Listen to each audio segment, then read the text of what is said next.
Boom, people, welcome on. Let's talk about building a real estate investment thesis. Now, you might be sitting there, well, Bridger, I've already got a good thesis. I find deals, I just do deals and make money. Like, it's great. But when you're building a fund, what you're trying to do is look at, and this is what you're doing even with syndications, but you're looking into the future, right? Whether it's a year, 3 years, 5 years, 8 years away, and saying, this is what we believe the market or real estate or this property will look like in this timetable. And this is why we've reduced risks and how we've done this and why we believe of all the real estate you could do, because this, by the way, is a lot of people doing real estate out there. This is why of all the real estate deals you're looking at, you should come look at ours. And you should invest into ours in this location, in this market, because it's more compelling, has a stronger thesis and edge than other markets. A thesis, a definition of a thesis, think about like back to science class. This is your when you're writing 101 class back in college or whatever, this is your main argument or idea, okay? This is what you are driving for. And think about writing a paper, doing a science experiment. You have all this data, all these studies you do to back up your thesis, okay? The same thing is true in a fund. This is the core of your fund. So when you're going out and building your fund, you have your main idea or thesis of we should be buying, and I'm going to share in this, actually, I'm going to share about a bunch of different examples of theses. So real estate, hedge funds, venture, private, I'm going to share a bunch of different examples to show how theses are different across asset classes, but then we'll bring it back home for this asset class. But for example, this is why you and me should be buying real estate in Dallas, Texas, or this is why we should be buying consumer electronic businesses out of China, or this is why we should be buying social media accounts and pooling them together. This is why we should be lending money in private credit. And here is all of the reasons why. And essentially that's what your pitch deck is consolidating down.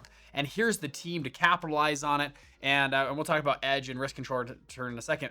Your thesis is a main argument or idea showing that you have asymmetrical risk. Now, again, we've talked about some previous videos, but what this means is relatively low risk for relatively high reward, okay? So what I'm trying to show somebody is, hey, in this investment, we have reduced the risks in this way. The risk category has been smaller and our return category has stayed the same or increased, okay? I'm gonna share, I'll share a quick story. I was with Ray Dalio at the Greenwich Economic Forum, and he mentioned this. He said, our portfolios, what we found is if we found 12 to 15 uncorrelated assets, if we diversified correctly, we could reduce 80% of our risk without losing any reward. And that's how we found asymmetrical risk at our Bridgewater funds, okay? That was how they did it. They talked through diversification in a hedge fund. Other ways, I'm going to share one more example of, I've shared others about bringing on team members. If we brought on Elon Musk, for example, I think our risk level would go down and maybe our reward would go up. And just by bringing on a business partner, sometimes we can have asymmetrical risk. House flippers, for example. If Bridger went and flipped a house, there's a lot of risk involved. I'm not a great handyman. I'm not this, my family always makes fun of me. I'm just not a great handyman. It's just what it is. I pay other people to be my handyman. I go do other stuff. So if I went and flipped a house, a lot of risk, but if someone else came and I have a buddy, he's flipped 300 houses. If he comes and flips a house, I mean, the risk level is way smaller than Bridger's risk level. And he knows the reward, the outcome, the miscellaneous expenses, how to work with the city and permitting, all the stuff that I don't know. Just ignorance makes me have higher risk than him. Okay, so certain asset class that we have lower risk. So back to this, we are trying to find a main argument or idea that we can find asymmetrical risk that we can back up. Now the next piece, and by the way, this is like the core. This is like your entire fund. Everyone they'll ask you, what is your thesis? Walk me through your thesis. Oh yeah, we got a pitch deck, all that stuff, but great, walk me, what is your compelling reason for being alive as a firm, all right? So we've got a good model here of figuring that out, okay?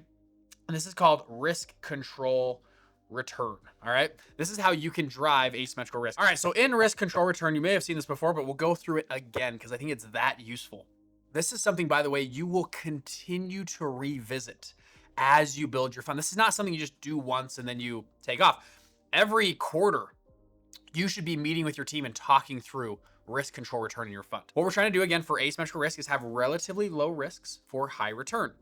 And then there's some things that we control. So for example, there are risks that we can control. There are risks that we cannot control. Both are important. Both are risks, okay? We can see how sensitive we are to those things and then how they drive a worst case, a base case, and a best case scenario, okay? And we can run a model that shows these things, all variables being equal. How much does this risk, how sensitive are we to this risk of a worst, base, and best case scenario? So let me give you a few examples of different asset classes. Again, this will give you a better idea. So let's talk multifamily real estate, okay? So what are some risks we can and can't control? I'll go fast through this, but we can control our rent rates. We can control our purchase price. We can control our debt percentage, location, rehab costs. We cannot control, Fed funds rate, immigration laws, macro economy, supply chains. We can't control those things. Are they important though? Yes. The Fed funds rate is very important. Even though we can't control it, we should definitely see how sensitive we are. So what we'll do is we'll see how sensitive we are to those things and how they drive a worst, base, and best case scenario. So let me give you, let's go through an example here. Fed funds rate, okay? So for our fund, all things being equal, the Fed funds rate, if it goes up or down a full basis point or percentage point, how does that affect our fund? And let's say we run it through our pro forma, our model, all things being equal. If the Fed funds rate goes up 1%, stays the same, or goes down 1%, it drives different outcomes, okay? So a change against us would be, we'd drive down to a 2% IRR. No change would be an 11% IRR, and a positive change for us would be a 23% IRR. So rates went down, okay? So how sensitive are we to rates? Very sensitive, right? I mean, a change of 1% drastically changes our IRRs, right? By roughly, 9 to 12 percentage points. Pretty interesting, okay?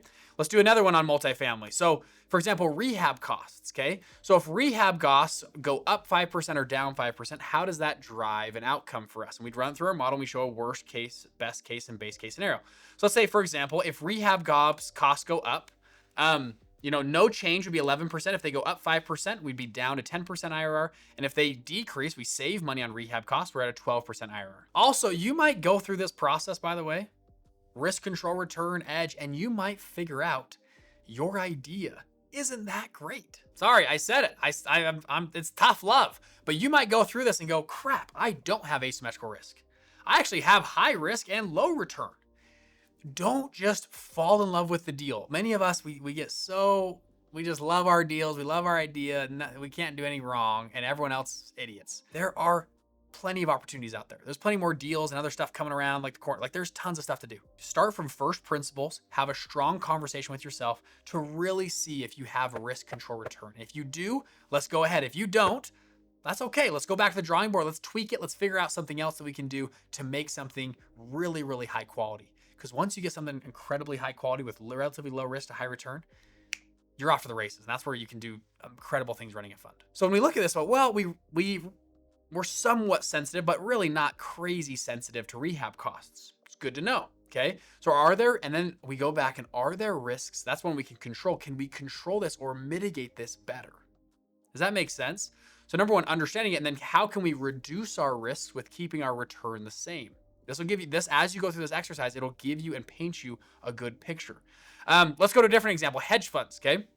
I want to give you different examples because I think this will, I guess, make it more sense. So hedge funds, for example, here's a bunch of different things they can and can't control. Entry price, exit price, margin, debt, durations, options, diversification, insurance. And then they can't control Fed rates, wars, economies, earnings, government spending, okay? All very important. So let's do an example, diversification. This is back to Ray Dalio. So if you're a hedge fund, a long short hedge fund, and you have one position, okay, what's your worst, base, and best case scenario? Well, worst case is negative infinity. If you're shorting that stock, you can lose your money plus more if you have margin, right? No change. The average, S&P 500, let's call it 8% IRR return. And then one position though has the positive of 200% IRR, okay? Now to Ray Dalio's point, he's like, when we diversify, if we do it correctly, we can reduce risk without, clipping our upside. So for example, let's say we did 20 positions. Okay. No change would be 8%, but it mitigates our downside risk. Our worst case, negative 20 IRR. It's not negative infinity anymore. It's negative 20. And then our positive is 25% IRR. Okay. So it clipped both sides. It clipped the top and the bottom when we did that. Okay. For 20 positions. Now I'm just using examples here, but let's say we go to 80 positions. Okay, if we have 80 positions on our portfolio, well, look at this. Our no change would still be 8% IRR, kind of base case. Look at our downside, 3% IRR. The likelihood of these all going down is the worst, relatively worst case scenario is only a 3% negative IRR, but we still maintained a 25% IRR on our upside. Now, if I go back again, see this, it was negative 20 and 25, and then it was negative 3 and 25. And so we go, oh, okay, so by adding 80 positions in this scenario, and again, I'm not saying this is true, this is just an example, we mitigated our downside risk without muting our upside potential. By adding just more positions, we've created more asymmetrical risk in our portfolio. Is this making sense? Let me share one more. Private equity, okay? Private equity, they have a purchase price, debt, industry, team, earnout, CapEx expenses, all that kind of stuff, and then things they can't control, Fed rates, laws, wars, supply chain, things like that. So let's take one more example. Let's just do expenses, okay? In private equity, if you have a 10% change in expenses, up or down, it's going to drive different IRRs. We have maybe a 2% variable based on a 10% change, okay, of IRRs. So hopefully that gives you a little bit of sense of potentially how to think through risk, control, return. And again, this is something you should keep revisiting. So every quarter, every 6 months, okay, what if this person gets elected into office or government? How does that change? Does that affect us? Or this policy or bill gets passed? Or there's a war heating up over on some part of the planet. Does that affect us or not? FOMC is meeting next month, and if they change rates in a certain way, how does that affect us? As you even go out and present your fund, I'll share a real story. I run a crypto hedge fund right now, Ugly Unicorn. When we first started pitching in 2021 and 2022, our pitch looked vastly different than when we pitched not vastly different, but a lot different in 2023. In 2021, crypto was up and to the right. Everyone loved crypto. Couldn't lose money in crypto. 2022, Bitcoin fell 76% that year. And our fund actually did very well. We mitigated very well. So our language turned around from, hey, here's the returns, how it goes so great, to this is how we risk mitigate, how we presented the information. And then as we went to 2023, it changed even more because there was new dynamics coming into the space. And risks were always updating, and things that were, in 2022, there was a lot of talk around a central bank digital currency. By 2024, that conversation had really died in a lot of ways, and it had moved to a strategic Bitcoin reserve. Moving to 2025, it had moved again to a different spot. So the risks were still there, but ones that we emphasized or talked about or put into our model more, tweaked as time went on. You should be doing this in your fund. We've got a main argument idea or thesis. We're trying to find asymmetrical risk. Risk control return will help you through that. One last thing I want to share. This will come through, and talking about the finance formula will come all the way down to building your edge, okay? I want to briefly talk about this for a second. This will help you, and this is more on phase 3, but I want to have you have this in mind as we go through the program here about building out your edge. So your thesis is your main argument or idea and goes hand in hand with what I call your edge. People will also ask, they're kind of asking the same question. Hey, give me your thesis or give me your edge. What's compelling about you than all of your competitors? So it's interesting to think through, okay, yeah, we should invest in X. Yeah, but so is everybody else. So your thesis is not unique at all, right? So there's a piece of this that has to be an edge. What makes you different than other people? And I'll walk you through this briefly here. There are 4 distinct categories that make up and build your edge. Those are your asset class, your strategy, your team, and your structure. Now, briefly talking through these, your asset class, okay? By itself, that can be an edge. Hey, we're investing in the future of robotics.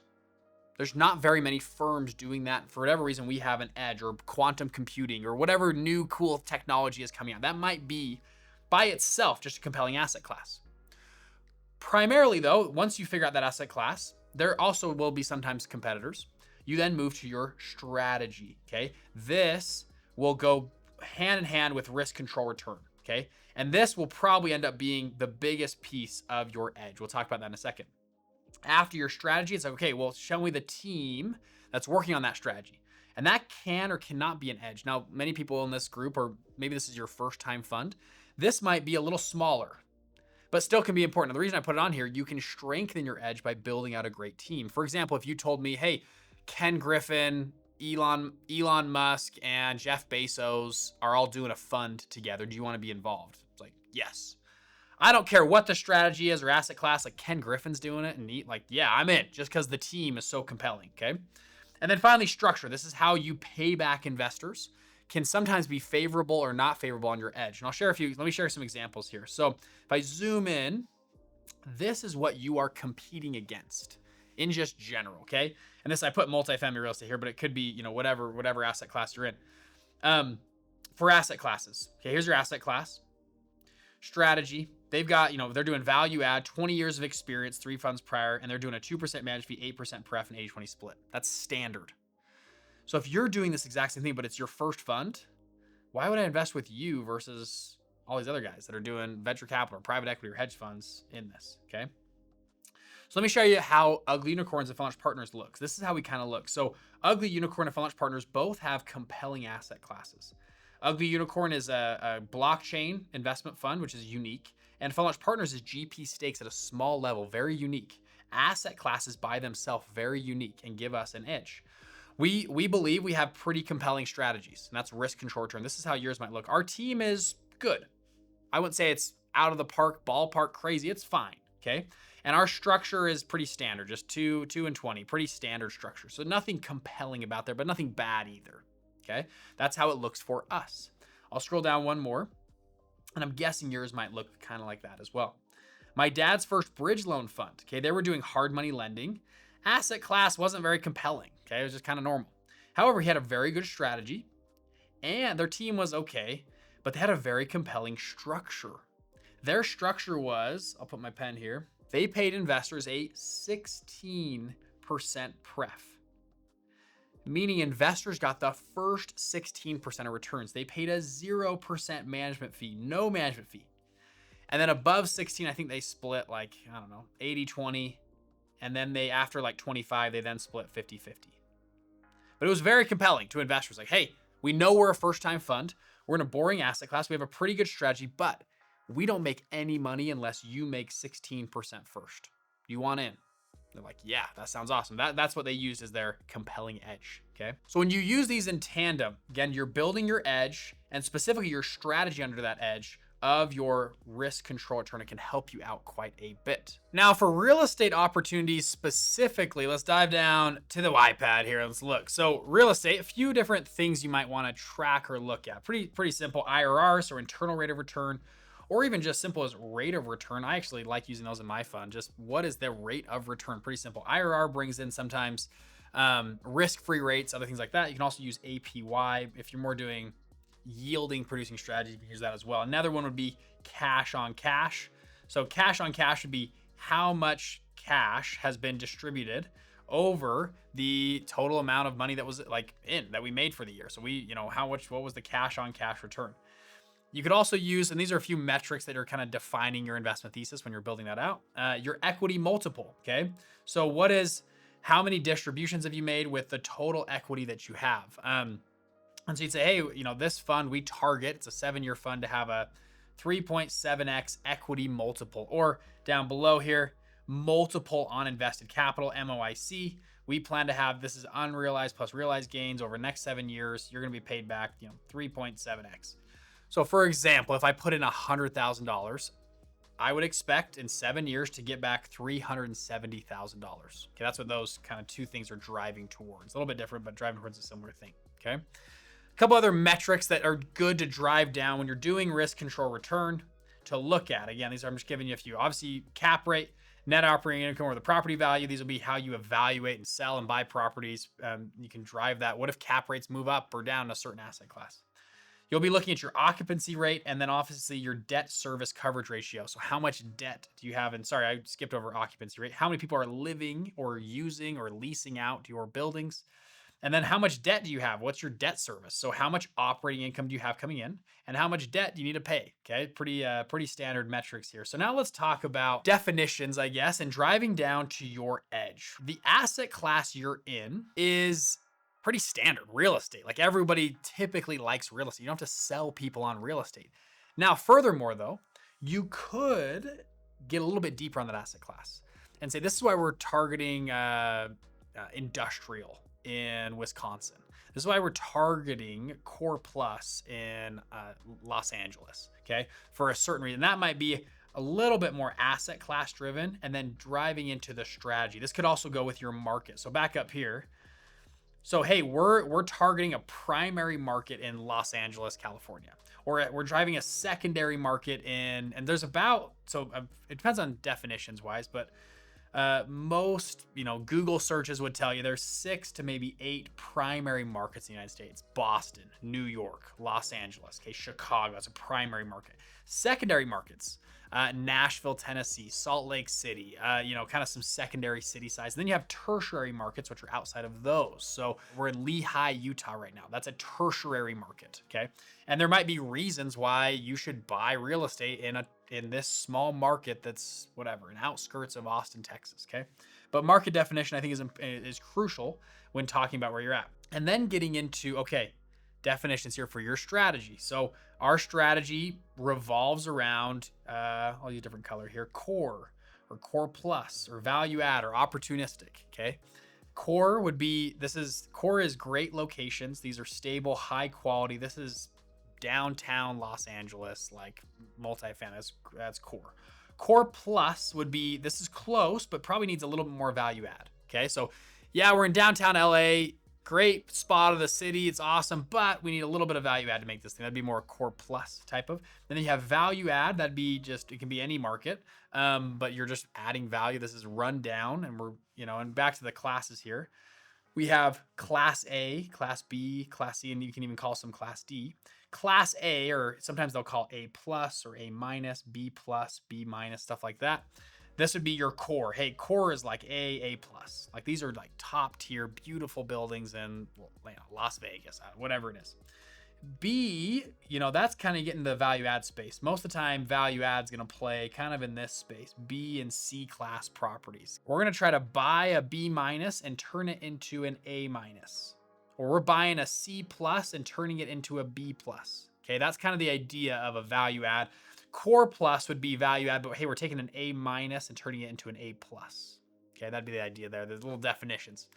Opportunistic would be, hey, we just find good opportunities. Okay, that's what we do. And I would still define the market in whatever market we know in Arizona, in Phoenix, Arizona. We love opportunistic things there. Okay. Then I would also define what type you're in. You guys know this as well, but single family, multifamily. Commercial is somewhat of a broad term depending on who you're talking to. Commercial does technically define anything that's not single family would technically be commercial.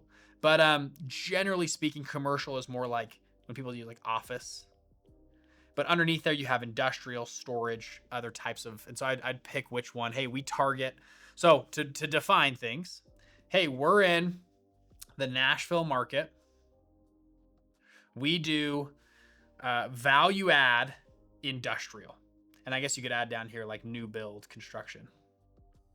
We're in Dallas, Texas. We do new build in commercial office space. And we build class B office space or class A office space, right? And that's how you kind of define and bucket down your asset class. People in real estate are smart. Most people who are pitching already have real estate. They like real estate. They know what it is, okay? So that's how you kind of bucket down your asset class. And then furthermore, you're going to say, okay, so now that we're doing commercial, we're doing Nashville, value add, B class office space. We're going to do new build, B class office space. Great. Now let me walk you through how we're better than everybody else.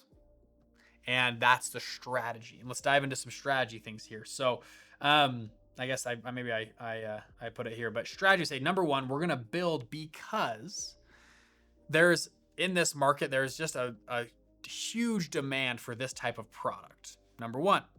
Number two, we have an experience, and then that's getting more into team, okay? Our team can capitalize on the strategy. We get materials for way cheaper. We're doing 3D printed buildings. We're doing stand up, the little things that stand up and, like the concrete slabs that stand up, and it takes our costs way lower. And we believe we can enter a product like commercial office space into this market, and we can get up to a 95% occupancy rate in 6 months and for a certain cap rate.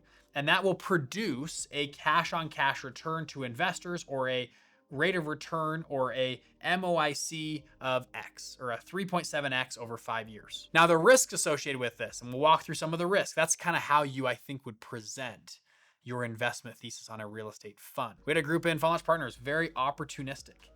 They just said, hey, we've done deals the last 15 years. We are very good at picking them. We find opportunistic things that are bad. It's death, divorce, it's partnership breakups, it's whatever, foreclosures. And we're opportunistic. We go buy them. Our average rate of return is, 35% rate of return to investors. We crush it. So, and we target a certain market in a tertiary market that we find, and we're doing, primarily single family. Cool. Okay, that helps bucket investors and to figure out, where does your investment thesis fit? Again, you're going to keep tweaking this. Real estate market's always constantly changing. You're going to keep tweaking and updating this model on especially Fed rates, supply chains if you're doing new builds, supply and demand of certain markets, housing shortages, things like that, to paint a compelling picture of why they should invest with you and what is your unique edge in this market. Hopefully that's helpful. See you in the next one. Bye-bye.